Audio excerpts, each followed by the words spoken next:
We have previously looked at the enteral routes of administration that in some way involve the gastrointestinal tract, and also routes of administration that involve application of a drug to a mucous membrane or an epithelial surface in the body. Here we will look at the routes of administration where a drug is administered to the body via injection or infusion. The final group of routes of administration that we will discuss are referred to collectively as the parenteral routes of administration.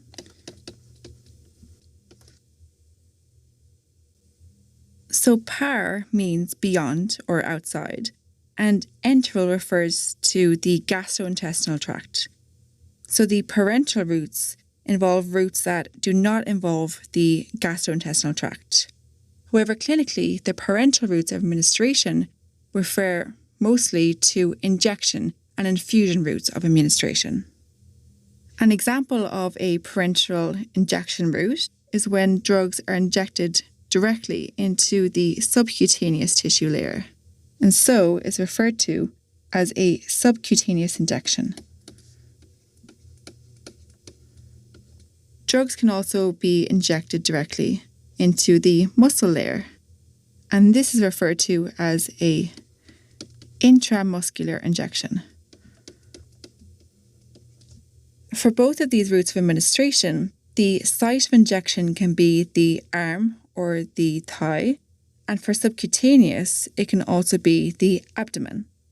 Both of these routes of administration have a fast onset of action, but they are limited in the amount of drug that can be delivered. And for these routes of administration, the drug is given in solution form. Another parenteral route of administration involves delivering the drugs directly into the bloodstream, and more specifically, into the vein. So for this route, the drugs are injected directly into the vein under the skin, and this is referred to as intravenous.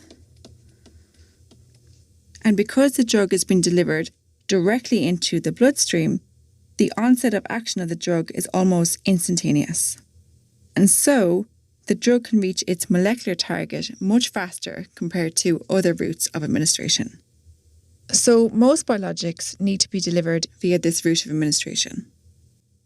Let's look at another parenteral route that involves the spinal canal. Here a drug is delivered into the spinal canal,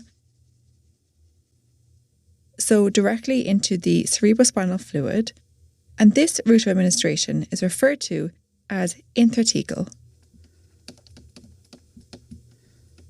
So for this route of administration, the onset of action of the drug is rapid and is most often used when the target tissue is the brain.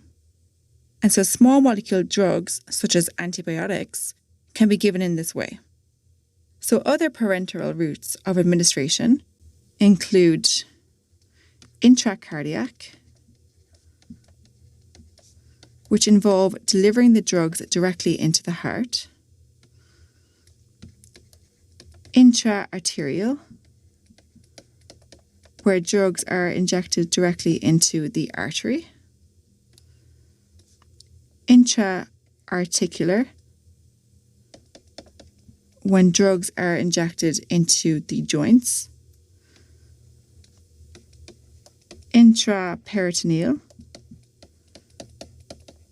when drugs are injected into the peritoneal cavity, or intravitreal, where drugs are injected directly into the eye.